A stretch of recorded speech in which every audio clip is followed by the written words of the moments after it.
कि भाई जो अल्लाह से डरता है वो किसी से नहीं डरता, और जो अल्लाह से नहीं डरता उसको सबसे डरना पड़ता है।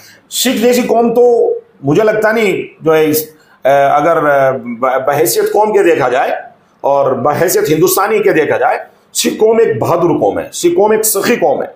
सिख कौम जो है वो गयूर कौम है। सिखों ने किसी के सामने हाथ नहीं फैलाया। अगर चैलेंजेस हुए तो फिर इंशाल्लाह फेस करेंगे, मुकाबला करेंगे उनका। तो उसके लिए आप विरोध करने के लिए मतलब तैयार हैं? बिल्कुल विरोध करेंगे। अगर वो चैलेंजेस हुए और वो मुसलमानों के और मसाजिद और मदारिस और इस्लाम के हक के खिलाफ गया, मजहब से टकराया, तो इंशाल्लाह विरोध करेंगे और बढ़िया विरोध करेंगे। बहुत खैर मकदम है आपका आई न्यूज़ पर। आई न्यूज़ की टीम आज आई है इस शहर की ही नहीं बल्कि सूबे की, या यूँ कहूँ कि बैनुल अक़वामी शख्सियत जनाब मुफ्ती रईस अहमद दामद बरकातहू के यहाँ पर।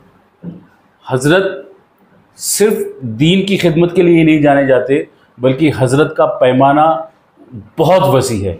हज़रत के कारनामे, हज़रत की जो कारकर्दगी है उसका डंका आज सिर्फ मुल्क हिंदुस्तान में ही नहीं बल्कि विदेशों में भी बज रहा है। आज मुफ्ती साहब से कुछ ख़ास पहलुओं पर बात होगी। बहुत बहुत खैर मकदम है मुफ्ती साहब आपका। बहुत शुक्रिया।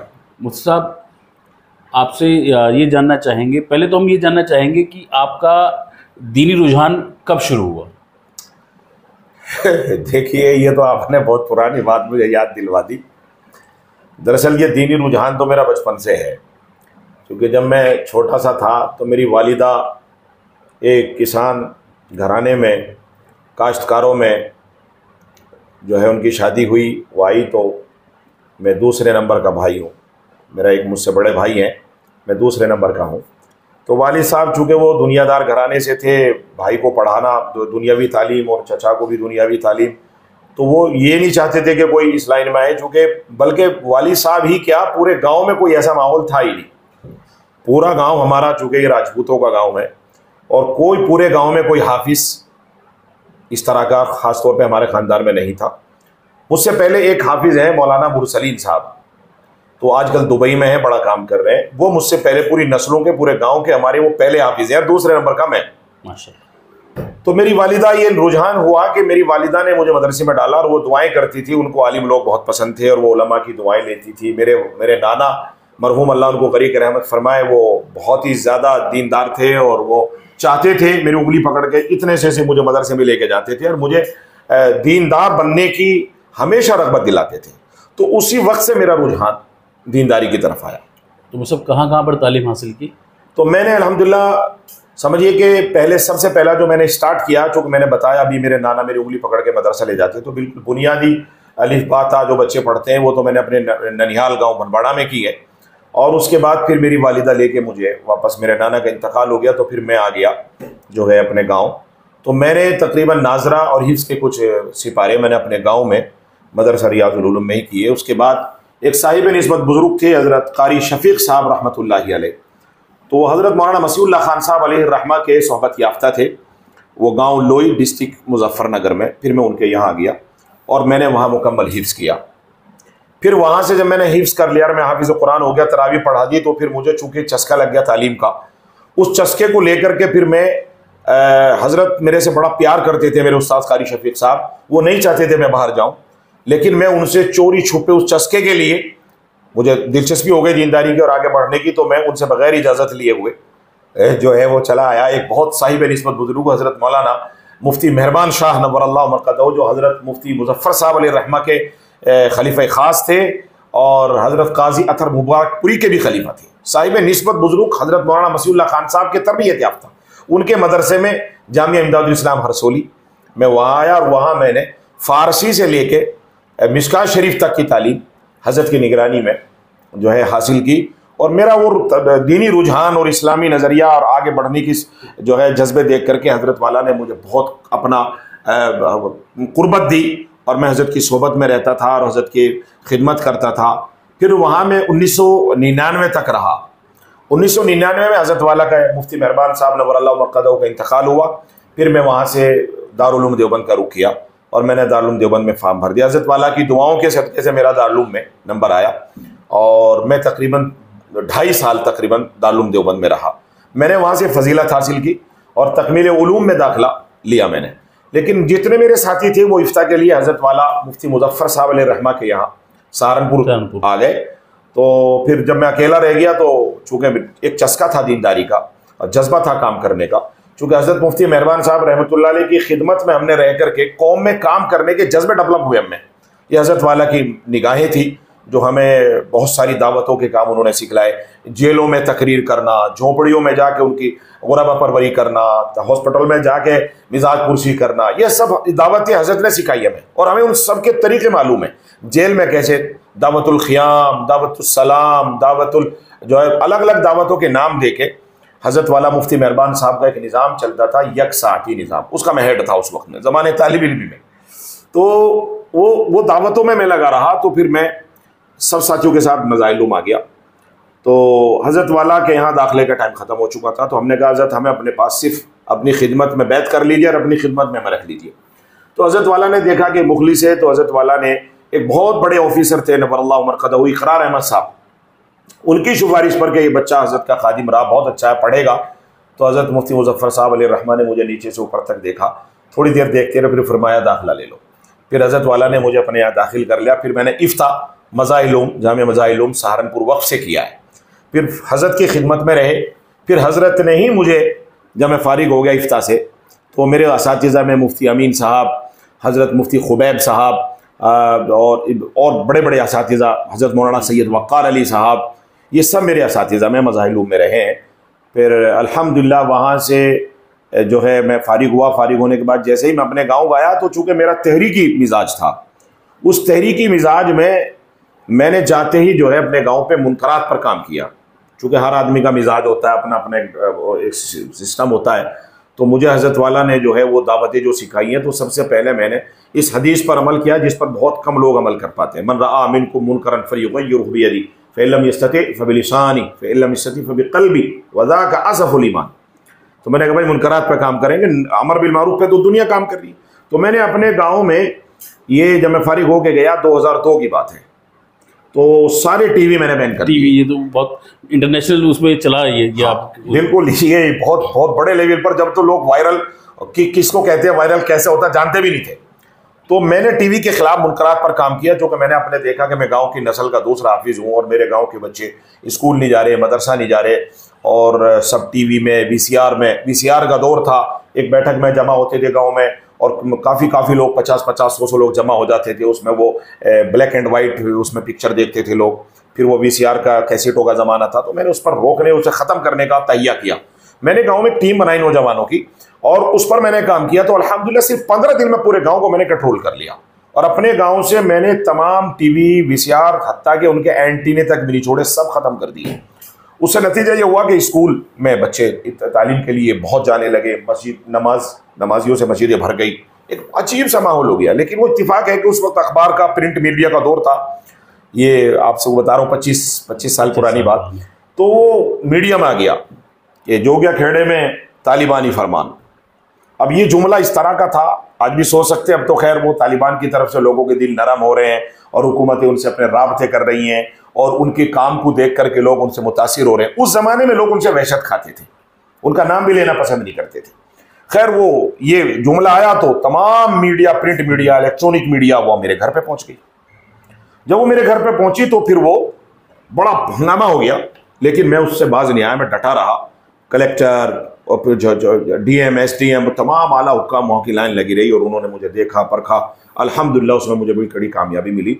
ये पूरे गांव से मैंने कई साल तक अपने गांव में अल्हम्दुलिल्लाह इस तरह की कोई खुराफात नहीं होने दी, न बैंड बाजा, न खुराफात, न सांग चलते थे। पहले सांग होते थे, लोग उनमें लाखों रुपए और सारी रात जो है लोग, बूढ़े जवान, औरतें, बच्चियां बैठी रहती थी। उस सब मैंने जड़ से ख़त्म किया अल्हम्दुलिल्लाह, और उसमें बड़ी हिम्मत से काम लिया मैंने अल्हम्दुलिल्लाह। गाँव में आज की तारीख में अल्लाह का फजल है कि रुझान बढ़ा। आज की तारीख में कई सौ हाफिज़ मौलवी मेरे गाँव में। माशाल्लाह। सब आपने तहरीकी काम भी किया, तहरीरी भी काम माशाल्लाह आप कर रहे हैं, कभी डर नहीं लगता? नहीं, देखिए मुझे मेरे हज़रत मुफ्ती मेहरबान शाह नव्वरल्लाहु मरक़दहू और मेरे हज़रत मुफ्ती शाह मुज़फ़्फ़र साहब अलैहि रहमा, उन्होंने एक चीज़ डाली मेरे दिल में ना। मुझे एक चीज़ को जो है कहा उन्होंने कि भाई जो अल्लाह से डरता है वो किसी से नहीं डरता, और जो अल्लाह से नहीं डरता उसको सबसे डरना पड़ता है। मैं समझता हूँ कि मैं हक हूँ, मैं सच हूँ, तो फिर डरने की कोई ज़रूरत ही नहीं। मेरा मिजाज, मेरी मेंटेलिटी जो है वो खुल के काम करने की है, दबाव में काम करने की नहीं। ना वो आवाम के दबाव में करता, ना घर वालों के दबाव में करता, ना सरकार के दबाव में करता।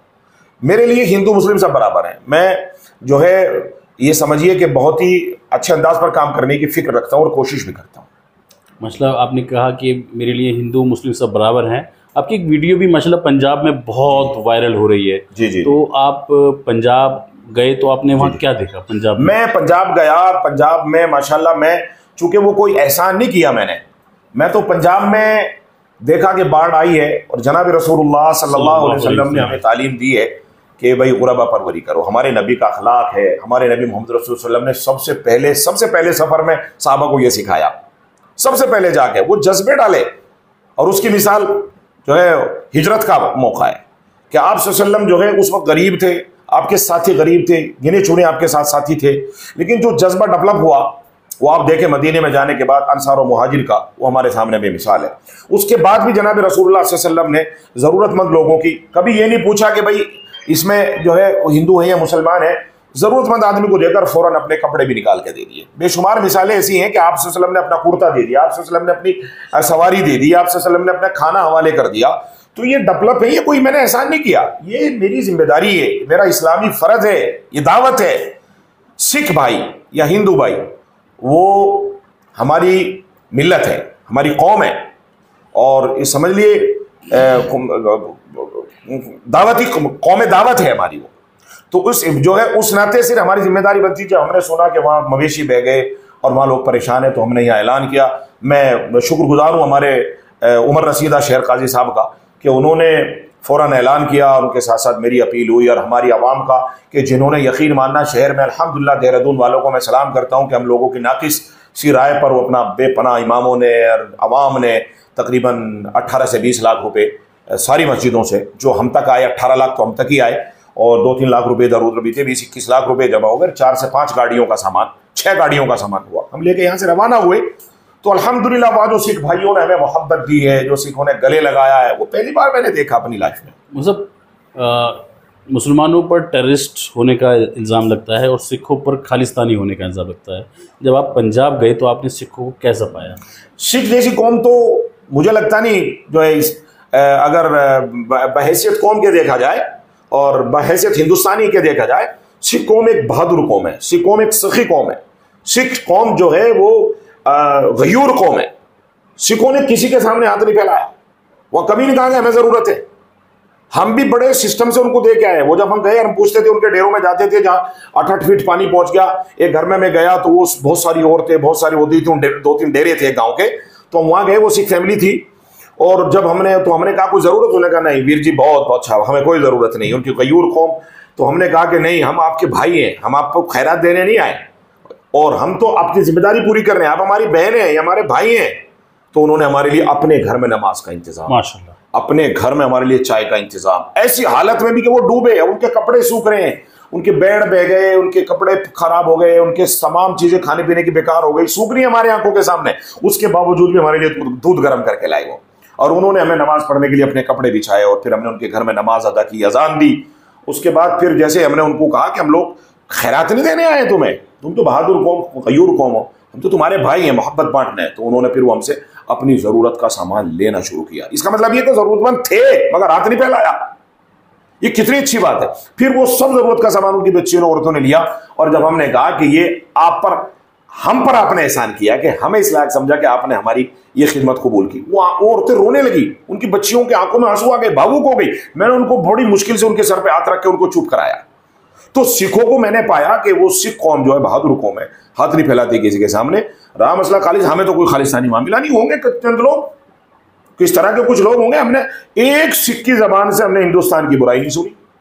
जिस तरीके से मुसलमानों को बगैर बात के मदरसों को बदनाम किया जाता है, इस मेंटेलिटी को अगर हिंदुस्तान ये ख्वाब देख रहा है कि हम विश्व गुरु बने, इस मेंटेलिटी को चेंज करना होगा। मुसलमान हैं हम, हमने कुर्बानियां दी इस मुल्क के लिए। हमारे मस्जिद मदरसों के हाल देख लो जाके, वहाँ किसी को नहीं पता करा वहाँ मुसलमान था या सिख था या हिंदू था। तमाम मदरसों से ट्रक भर भर के जा रहे हैं। और अल्हम्दुलिल्लाह हमेशा इसी तरह से हिंदुस्तान के लिए जब जब भी जरूरत पड़ी, मुसलमान ने कुर्बानी दी, मदरसों ने कुर्बानी दी, और आगे भी देगा इंशाअल्लाह। मतलब तमाम मदरसे और माशाल्लाह हुफ़ाज़ इकराम इस वक्त जो सैलाब से मुतासरीन हैं उनकी मदद के लिए लगे हुए हैं। तो मैं आपसे ये जानना चाहता हूँ कि जब इस वक्त पूरे मुसलमानों को टारगेट किया जा रहा है, आतंकवादी बताया जा रहा है, तो ये हिम्मत मुसलमानों में कहाँ से आती है कि वो खिदमत के खल्क के लिए अपने ऊपर इतना जुल्म होते हुए भी निकल जाते हैं? देखिए, ये ईमानी जज्बा है, ये इंसानी जज्बा है। मुसलमान को ये कोई कुछ भी कह ले, लेकिन मुसलमान मुसलमान है, उसके अंदर जो ईमानी जज्बा है उसे कोई निकाल नहीं सकता। ये तो उस आदमी की औलाद हैं कि जिसके सामने आमने सामने मुखालिफ दुश्मन को जब घेर लिया हमारे एक मुस्लिम बादशाह ने, और जब उसने देख लिया कि मेरे पूरे किले का मुहासरा हो गया और सारी फौज कत्ल कर दी जाएगी, और उन्होंने दरवाज़ा भी करीब था कि तोड़ लिया, तो वो दौड़ के अपने जो है वो हरम में गए, और हरम में उनकी माँ बैठी हुई उनके लिए अरदास कर रही थी, दुआ कर रही थी। तो उन्होंने पूछा कि अम्मी, दरवाज़ा तोड़ लिया, अब क्या करना चाहिए मुझे? तो उन्होंने कहा कि अपने जो मुखालिफ बादशाह हैं बेटे, उनसे जाओ, उनसे ही पूछो जाके। अंदाज़ा लगाइए आप, जो बरसरे पैकार हैं मैदान में, और जिसकी फौज ने खुद उनका मुहासरा किया हुआ है कत्ल करने के लिए, मारने के लिए, छीनने के लिए, तो वो उनके पास जाते हैं हाथ उठा के कि मैं तुम्हारे कमांडर से मिलना है। और वो जब उनके यहाँ गए तो उसने वो अपना हाथ जोड़ के वो बैठे, उन्होंने कहा कि मुझे ऐसे हालात में क्या करना चाहिए, मेरी माँ ने आपके पास भेजा है कि मुझे ऐसे हालात में, जबकि किला का मुहासरा हो गया, दरवाज़ा टूटने के बिल्कुल करीब है, मैं खुद बाहर आया हूँ, मेरी वालिदा ने भेजा, मुझे क्या करना चाहिए? तो उन्होंने मुस्कुरा के फरमाया, तुम्हें सुलह कर लेनी चाहिए, तुम्हारी माँ सही कहती है। तो उनके कहने से, अपनी माँ के कहने से, बादशाह के पास जाने से, मुस्लिम बादशाह के पास सुलह की, और वो जंग वहीं ख़त्म कर दी। कहा के बाद में देखा जाएगा। हम तो उनकी औलाद हैं, हम लोगों ने तो ये जज्बे हमारे अपने बच्चों की घुट्टी में डाले हैं। ये कुछ भी कहते रहे, मुसलमान न दहशतगर्द था न दहशतगर्द है, और इंशाअल्लाह हम अपनी नस्लों को न दहशतगर्दी का कभी सबक सिखाएंगे।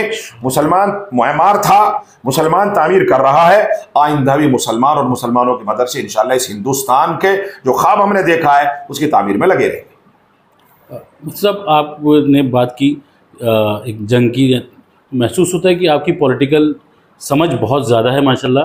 अभी वक्फ पर सुप्रीम कोर्ट का आज ही फैसला आया है, तो आप उसको किस नज़र से देखते हैं? देखिए, इस फैसले से हमें ये लगा कि जो है सुप्रीम कोर्ट में CGI साहब और उनके जो साथी हमारे बड़े हिंदुस्तान की समझ लो क्रीम है, वो उन्होंने जो फैसला दिया है, एक तरह से तो ये जो है झूठ की हार है और नफ़रतों की हार है, साजिशों की हार है। भाई उनको झटका तो लगा है ना, हालांकि होना तो ये चाहिए था, अगर इसको गहराई के साथ और थोड़ा सा वक्त सुप्रीम कोर्ट ले लेता तो ये बिल पूरा ही धड़ाम होने के काबिल था।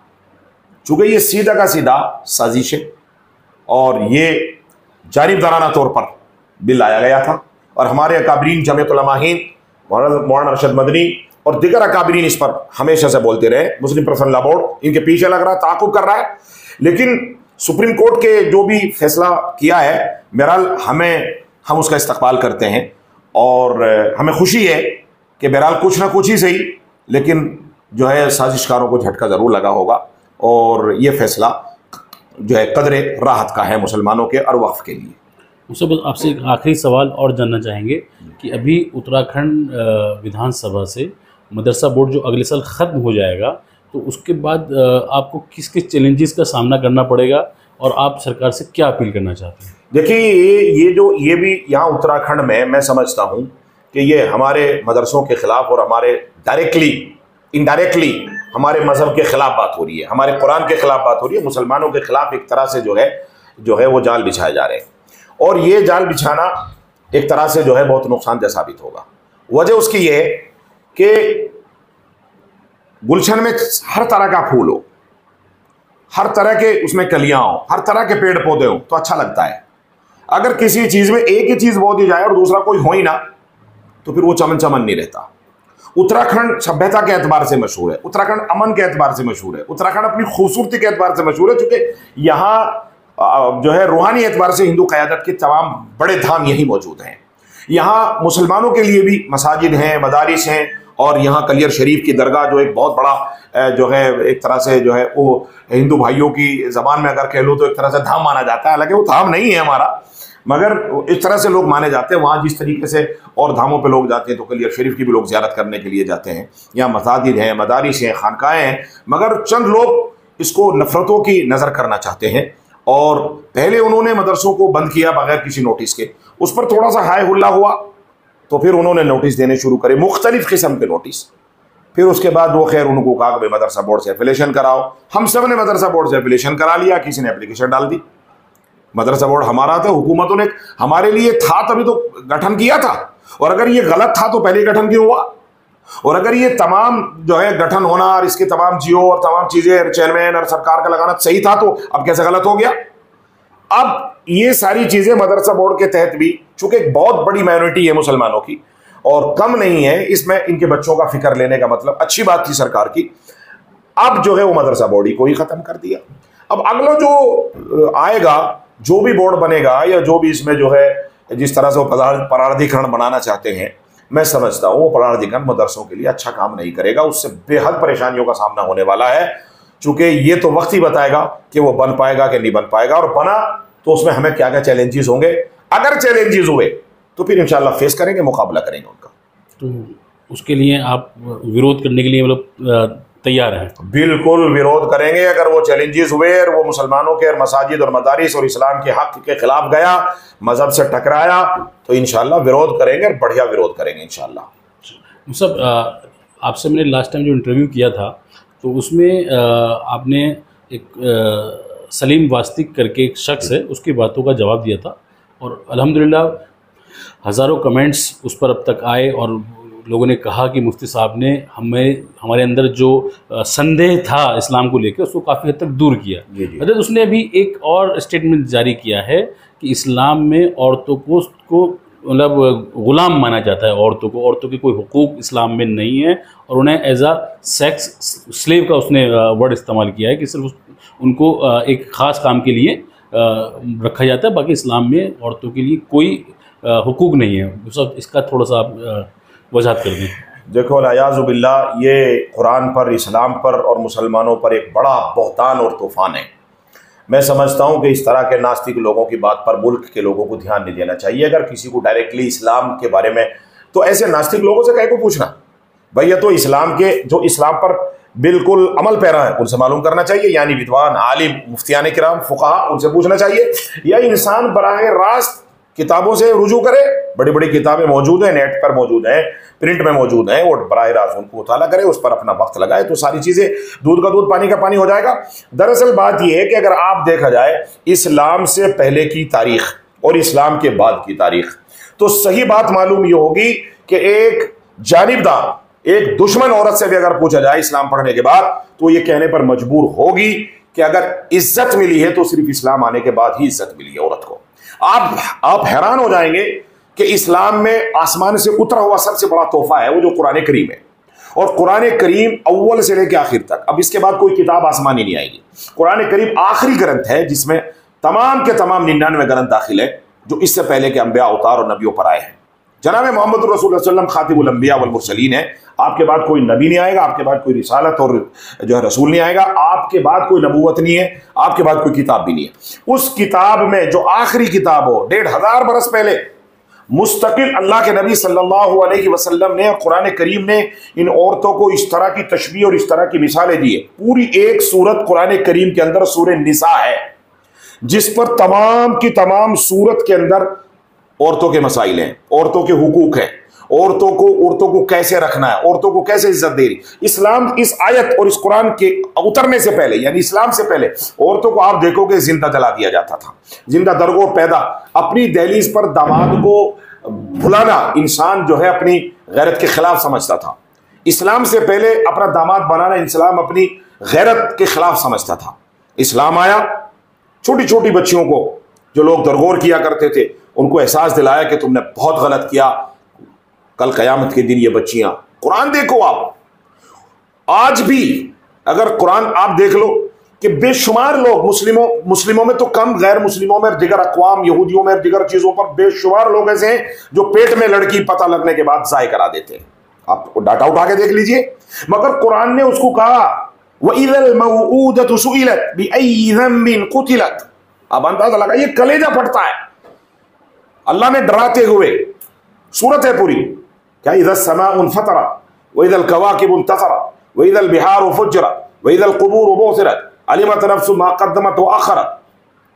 एक सूरत है ना, जो सूरह इन्फितार है, और वो दूसरी इज़ा शम्सु कुव्विरत, उसमें आया वइज़ल मौऊदतु सुइलत बिअय्यि ज़म्बिन क़ुतिलत। कल कयामत के दिन ये किसने बताया कि लोग अपने बच्चियों को पेट के अंदर जाया ना करना, इसलिए कि कल कयामत के दिन आपके कॉलर पकड़ेंगे और अल्लाह के हुजूर जब अव्वल आखिर, अच्छा बुरा, छोटा बड़ा, हिंदू मुस्लिम सिख ईसाई सब मौजूद होंगे, ये आपके गिरबान पकड़ के पूछेगी मुझे किस लिए कत्ल किया गया था, मुझे दुनिया में आने से किस लिए रोका गया था। इससे बड़ा सबूत हो ही नहीं सकता। ये कुरान की डायरेक्ट आयत है, सूरह निसा है, उसमें बाकायदा औरतों को मारने की तंबी की गई है कि मारना नहीं औरतों को। अल्लाह के नबी सल्लल्लाहु अलैहि वसल्लम ने 12 गलतियों पर भी औरत के चेहरे पर मारने को मना किया गया है। औरतों को अपने निकाह में यूं फरमाया जैसे किसान अपनी खेती से प्यार मोहब्बत करता है, उसको पालता बढ़ाता उभारता है, ऐसे अपनी औरतों को जो है इस्लाम ने कहा कि ये तुम्हारी खेतियां हैं, जैसे किसान अपनी खेतियों को उस पर मेहनत करता है, मोहब्बत करता है, प्यार करता है, अब जब वो सब जो सदाब हो जाती है तो उसका दिल खुश होता है, उसको गले लगा के उसमें बैठता है, टाइम देता है, टाइम स्पेंड करता है। इसी तरीके से जो है कई फरमाया हुन्ना लिबासुल लकुम व अंतुम लिबासुल लहुन। इस्लाम कह रहा है ये ला के तो लिखा है, पूरी दुनिया को चैलेंज है, ए मर्दों तुम्हारी औरतें तुम्हारा लिबास है, लिबास तुम्हारी औरतें तुम्हारा लिबास है, तुम तुम्हारी औरतों के लिबास हो। कितनी शानदार तशबीह है। यानी आदमी किसी भी हालात में चला जाए अपने कपड़े नहीं फाड़ता, वो गुस्सा कितना भी आ जाए, कैसे भी आए। कब देखा कभी किसी को, हाँ माइंड और पागल आदमी को नहीं देखा वो अपने कपड़े फाड़ रहा हो, दूसरों के फाड़ देगा मगर अपने नहीं फाड़ेगा। इस्लाम ने, इस्लाम का खास सराह है, फरमाया तुम्हारी बीवियां तो तुम्हारा लिबास है। यानी इतना प्यार, इतनी इज्जत मोहब्बत दी। लिबास, भाई लिबास तो इंसान की इज्जत है ना, जीनत है ना, इज्जत भी है। लिबास उतर गया तो बेइज्जत हो गया, लिबास पहन लिया खूबसूरत हो गया। तो इंसान जो है, औरतें, इस्लाम ने ऐसी शानदार तस्वीर दी कि इज्जत दी औरत को। ये मर्द को नहीं कहा, ये औरतों को इज्जत दी है कि तुम तुम्हारे मर्दों की इज्जत हो, तुम तुम्हारे मर्दों की जीनत हो, तुम तुम्हारे मर्दों की राहत हो। ज़ौजहा लितस्कुनु इलैहा, ये कुरान ने कहा, इस्लाम ने कहा ए लोगों हमने तुम्हारी बीवियां तुम्हारे से बना दी ताकि वो तुम्हारा सुकून बन सके। इसका मतलब यह कि इंसानियत की राहत है औरत। ये किस मजहब ने कही है? ये बिल्कुल बेबुनियाद इल्जाम है, गलत है। इस्लाम नहीं जानते, कुरान नहीं पढ़ते। मैं कहता हूं कि आओ इस्लाम पढ़ो, कुरान पढ़ो, जनाब मोहम्मद रसूलुल्लाह सल्लल्लाहु अलैहि वसल्लम की जिंदगी पढ़ो, आपको पता चलेगा। हुजूर अकरम सल्लल्लाहु अलैहि वसल्लम ने फरमाया ऐ लोगों मुझे 3 चीजों से बड़ी मोहब्बत है, एक तो खुशबू, एक इबादत करना यानी नमाज, और एक मेरी बीवियां, औरतें जो मेरे निकाह में है, मुझे उनसे बड़ी मोहब्बत है। मेरी बेटियां जो मेरी मातहत है, मेरी बहनें, मुझे उनसे बड़ा, यानी लफ्ज़ औरत से जो मेरे जिस रिश्ते की भी है। बहन है तो बहन के नाते बहन जैसा प्यार, बेटी है बेटी के नाते बेटी जैसा प्यार, बीवियां हैं तो मुझे उनसे ज्यादा महबूब कोई दूसरा नहीं। मुझे 3 चीजें ज्यादा महबूब, ये मोहम्मद रसूलुल्लाह सल्लल्लाहु अलैहि वसल्लम की हिस्ट्री है, तारीख है। तो वो लोग नादान हैं और वो हिंदुस्तान की ही नहीं बल्कि पूरी कायनात और पूरी कायनात के अंतिम महर्षि जनाब मोहम्मद रसूलुल्लाह सल्लल्लाहु अलैहि वसल्लम की जो है बहुतान बांधकर कल क़यामत के दिन परलोक की दुनिया में वो मुजरिम करार दे दिए जाएंगे। कल क़यामत के दिन वो पकड़े जाएंगे और उनके पास कोई जवाब और कोई मददगार नहीं होगा उनका। मुफ्ती साहब ने बहुत खुलकर इस्लाम में औरतों के हुकूक पर बात करी और एक चैलेंज दिया है मुफ्ती साहब ने कि जिसको भी इस्लाम के बारे में जानना है वो हमारे पास आएँ, वो हमसे रब्ता करें, हमसे पूछें और उनके हर सवाल का, हर बात का जवाब इंशाअल्लाह दिया जाएगा।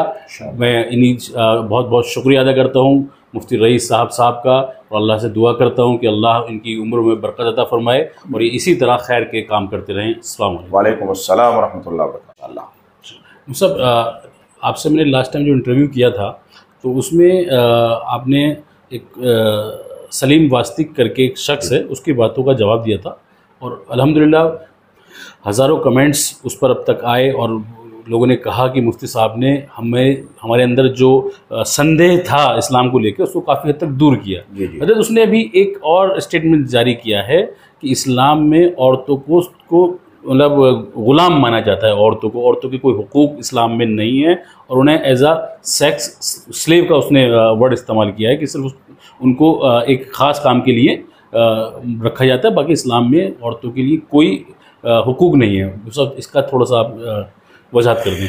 देखो नायाज़ु बिल्लाह, ये कुरान पर, इस्लाम पर और मुसलमानों पर एक बड़ा बहतान और तूफ़ान है। मैं समझता हूँ कि इस तरह के नास्तिक लोगों की बात पर मुल्क के लोगों को ध्यान नहीं देना चाहिए। अगर किसी को डायरेक्टली इस्लाम के बारे में तो ऐसे नास्तिक लोगों से कहीं को पूछना भाई, ये तो इस्लाम के जो इस्लाम पर बिल्कुल अमल पैरा है उनसे मालूम करना चाहिए, यानी विद्वान आलिम मुफ्तियान किराम फुकाहा उनसे पूछना चाहिए, या इंसान बराह रास्त किताबों से रुजू करे। बड़ी बड़ी किताबें मौजूद हैं, नेट पर मौजूद हैं, प्रिंट में मौजूद हैं, और बराह रास्त उनको मुताला करे, उस पर अपना वक्त लगाए, तो सारी चीजें दूध का दूध पानी का पानी हो जाएगा। दरअसल बात यह है कि अगर आप देखा जाए इस्लाम से पहले की तारीख और इस्लाम के बाद की तारीख, तो सही बात मालूम यह होगी कि एक जानिबदार, एक दुश्मन औरत से भी अगर पूछा जाए इस्लाम पढ़ने के बाद, तो ये कहने पर मजबूर होगी कि अगर इज्जत मिली है तो सिर्फ इस्लाम आने के बाद ही इज्जत मिली है औरत को। आप हैरान हो जाएंगे कि इस्लाम में आसमान से उतरा हुआ सबसे बड़ा तोहफा है वो जो कुरान करीम है, और कुरान करीम अव्वल से लेकर आखिर तक, अब इसके बाद कोई किताब आसमानी नहीं आएगी। कुरान करीम आखिरी ग्रंथ है जिसमें तमाम के तमाम 99 ग्रंथ दाखिल है जो इससे पहले के अंबिया अवतार और नबियों पर आए हैं। जनाब मोहम्मद रसूलुल्लाह सल्लल्लाहु अलैहि वसल्लम खातिबुल अंबिया वल मुरसलीन है। आपके बाद कोई नबी नहीं आएगा, आपके बाद कोई रिसालत और जो है रसूल नहीं आएगा, आपके बाद कोई नबूवत नहीं है, आपके बाद कोई किताब भी नहीं है। उस किताब में जो आखिरी किताब हो 1500 बरस पहले मुस्तकिल अल्लाह के नबी सल्लल्लाहु अलैहि वसल्लम ने और कुरान करीम ने इन औरतों को इस तरह की तशबीह और इस तरह की मिसालें दी है। पूरी एक सूरत कुरान करीम के अंदर सूरह निसा है जिस पर तमाम की तमाम सूरत के अंदर औरतों के मसाइल हैं, औरतों के हुकूक हैं, औरतों को कैसे रखना है, औरतों को कैसे इज्जत दे रही। इस्लाम इस आयत और इस कुरान के उतरने से पहले यानी इस्लाम से पहले औरतों को आप देखोगे जिंदा जला दिया जाता था, जिंदा दरगो पैदा। अपनी दहलीज पर दामाद को भुलाना इंसान जो है अपनी गैरत के खिलाफ समझता था। इस्लाम से पहले अपना दामाद बनाना इस्लाम अपनी गैरत के खिलाफ समझता था। इस्लाम आया, छोटी छोटी बच्चियों को जो लोग दरगोर किया करते थे उनको एहसास दिलाया कि तुमने बहुत गलत किया, कल कयामत के दिन ये बच्चियां। कुरान देखो आप, आज भी अगर कुरान आप देख लो कि बेशुमार लोग मुस्लिमों में तो कम, गैर मुस्लिमों में, दिगर अक़वाम, यहूदियों में, दिगर चीजों पर बेशुमार लोग ऐसे हैं जो पेट में लड़की पता लगने के बाद ज़ाय करा देते हैं। आप डाटा उठा के देख लीजिए। मगर कुरान ने उसको कहा वइज़ल मौऊदतु सुइलत बिअय्यि ज़ंबिन क़ुतिलत। अब अंदाजा लगा, ये कलेजा फटता है। अल्लाह ने डराते हुए, सूरत है पूरी, क्या इज़ा समाउन फतरत वइज़ल कवाकिबु इंतसरत वइज़ल बिहारु फुज्जरत वइज़ल कुबूरु बुसिरत अलिमत नफ्सुम मा क़द्दमत व अख़रत। एक सूरत है ना जो सूरह इन्फितार है, और वो दूसरी इज़ा शम्सु कुव्विरत, उसमें आया वइज़ल मौऊदतु सुइलत बिअय्यि ज़ंबिन क़ुतिलत। कल कयामत के दिन ये किसने बताया कि लोगों अपनी बच्चियों को पेट के अंदर ज़ाय ना करना, इसलिए कि कल कयामत के दिन आपके कॉलर पकड़ेंगे और अल्लाह के हुजूर जब अव्वल आखिर, अच्छा बुरा, छोटा बड़ा, हिंदू मुस्लिम सिख ईसाई सब मौजूद होंगे, ये आपके गिरबान पकड़ के पूछेगी मुझे किस लिए कत्ल किया गया था, मुझे दुनिया में आने से किस लिए रोका गया था। इससे बड़ा सबूत हो ही नहीं सकता। ये कुरान की डायरेक्ट आयत है, सूरह निसा है, उसमें बाकायदा औरतों को मारने की तंबी की गई है कि मारना नहीं औरतों को। अल्लाह के नबी सल्लल्लाहु अलैहि वसल्लम ने 12 गलतियों पर भी औरत के चेहरे पर मारने को मना किया गया है। औरतों को अपने निकाह में यूं फरमाया जैसे किसान अपनी खेती से प्यार मोहब्बत करता है, उसको पालता बढ़ाता उभारता है, ऐसे अपनी औरतों को जो है इस्लाम ने कहा कि ये तुम्हारी खेतियां हैं, जैसे किसान अपनी खेतियों को उस पर मेहनत करता है, मोहब्बत करता है, प्यार करता है, अब जब वो सब जो सदाब हो जाती है तो उसका दिल खुश होता है, उसको गले लगा के उसमें बैठता है, टाइम देता है, टाइम स्पेंड करता है। इसी तरीके से जो है कई फरमाया हुन्ना लिबासुल लकुम व अंतुम लिबासुल लहुन। इस्लाम कह रहा है ये ला के तो दिखाया है, पूरी दुनिया को चैलेंज है, ए मर्दों तुम्हारी औरतें तुम्हारा लिबास है, लिबास तुम्हारी औरतें तुम्हारा लिबास है, तुम तुम्हारी औरतों के लिबास हो। कितनी शानदार तशबीह है। यानी आदमी किसी भी हालात में चला जाए अपने कपड़े नहीं फाड़ता, वो गुस्सा कितना भी आ जाए, कैसे भी आए। कब देखा कभी किसी को, हाँ माइंड और पागल आदमी को भी नहीं देखा वो अपने कपड़े फाड़ रहा हो, दूसरों के फाड़ देगा मगर अपने नहीं फाड़ेगा। इस्लाम ने, इस्लाम का खास सराय फरमाया तुम्हारी बीवियां तो तुम्हारा लिबास है। यानी इतना प्यार, इतनी इज्जत मोहब्बत दी। लिबास, भाई लिबास तो इंसान की इज्जत है ना, जीनत है ना, इज्जत भी है। लिबास उतर गया तो बेइज्जत हो गया, लिबास पहन लिया खूबसूरत हो गया। तो इंसान जो है, औरतें, इस्लाम ने ऐसी शानदार तस्वीर दी कि इज्जत दी औरत को। ये मर्द को नहीं कहा, ये औरतों को इज्जत दी है कि तुम तुम्हारे मर्दों की इज्जत हो, तुम तुम्हारे मर्दों की जीनत हो, तुम तुम्हारे मर्दों की राहत हो।